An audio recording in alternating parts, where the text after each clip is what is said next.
This is the picture that my girlfriend gave to me on Nick's birthday every year. There are some memories that will never fade away. He often have him telling jokes, often at the expense of himself. He didn't care because he wanted to make other people laugh. And there is some news that a parent never wants to get. Then this is during the summer of his diagnosis. He was a healthy, 12-year-old boy, swimmer, and had gotten a rash and started feeling very fatigued and tired. And so we finally got a blood test, and he was diagnosed with leukemia on July 4th. 12-year-old Nick Camerata would spend summer 2008 battling the disease at Albany Medical Center. But there are some fights that no matter how brave you are, you can't overcome. He passed away from complications of the chemotherapy, and that was 4 months later in October of 2008. But Nick's fight was far from over. In fact, it was just beginning. We had a choice, to do something to make a difference and to make change, or, not do anything and, grieve deeper than, for the rest of our life. Nick's family decided to do something, and Nick's fight to be healed was born.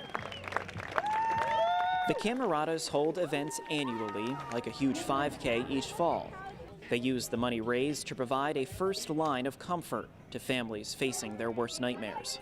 One of my favorite programs that we do is Nick's Comfort Bag, but it shows that someone cares about them, that we're thinking of them and here's something to do while you're in the hospital.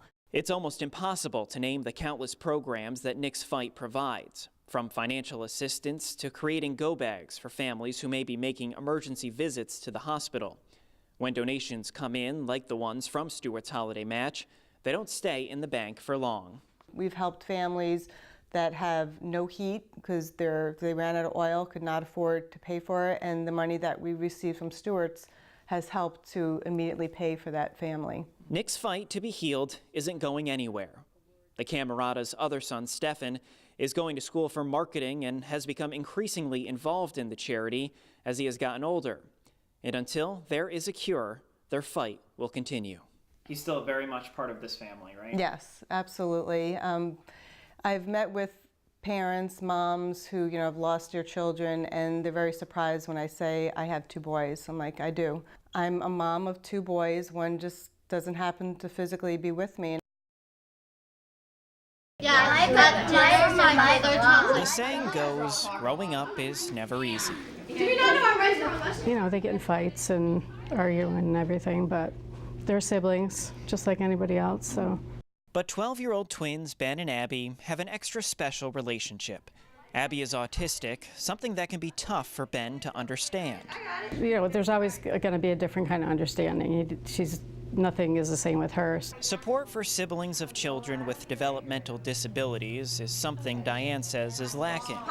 But thankfully, a program exists for just that purpose. He just kept wanting to come back, and he loves it. He had a really good time. It's an opportunity for them to have fun, develop friendships, participate in crafts, really also talk about what's it like to be a sibling. Patty has been with Saratoga Bridges for more than 30 years and is responsible for bringing the National Sibs Hops program to Saratoga County. It's an opportunity for them to feel that, have them feel safe coming and sharing their feelings regarding growing up with a sibling with disabilities. He appreciates her more.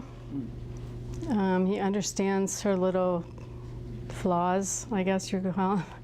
The money Saratoga Bridges receives from Stewarts' holiday match goes almost entirely to the Sibs Hops program.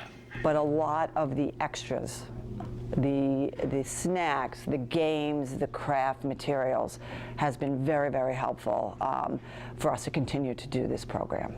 The only downside Ben can find with the program is that soon he'll be too old to attend. But Patty was quick with the good news that as soon as he's ready, he can go from participant to volunteer, helping the next group of Bens and Abbies become just as close as he and his sister are. He loves her. He has a good time with her, so.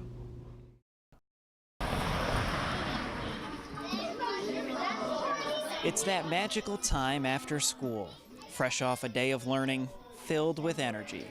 When you have a group of kids that have nowhere to go, They get out of school, what do? They wander the street, their parents aren't home, they have nothing to do, they have nobody to help them with their homework. But thanks to a program that's been around since the 1940s, the Brooks and other families living in Albany don't have to answer those questions. It's a great resource, and it's free.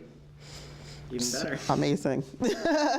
3 of Sherry's 4 kids have all attended the Trinity Alliance after-school program, with her 4th hoping to start soon. The boys, who are the 21 and 14-year-olds, love it so much that they both have volunteered here after they aged out of the after-school program. Trinity Alliance's organizers say the approach they take isn't just getting children off the street, but it's really neighborhood building, teaching children life lessons. It's sad to think about where these kids would be, and they get snacks. And I know, sadly, some kids may not eat in the summertime during the day if it weren't for the meals that they were provided here.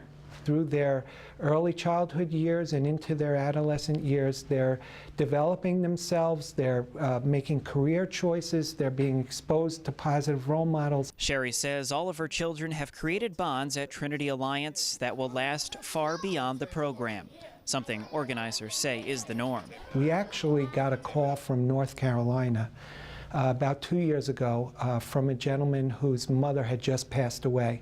And on her deathbed, she asked that he come and visit Trinity. She attributed her, the good fortunes of her youth and growing up to her time at Trinity's after-school crafts, arts, recreation, and education program. In addition to the after-school program, Trinity helps adults with literacy, basic needs, substance abuse, and transitional housing.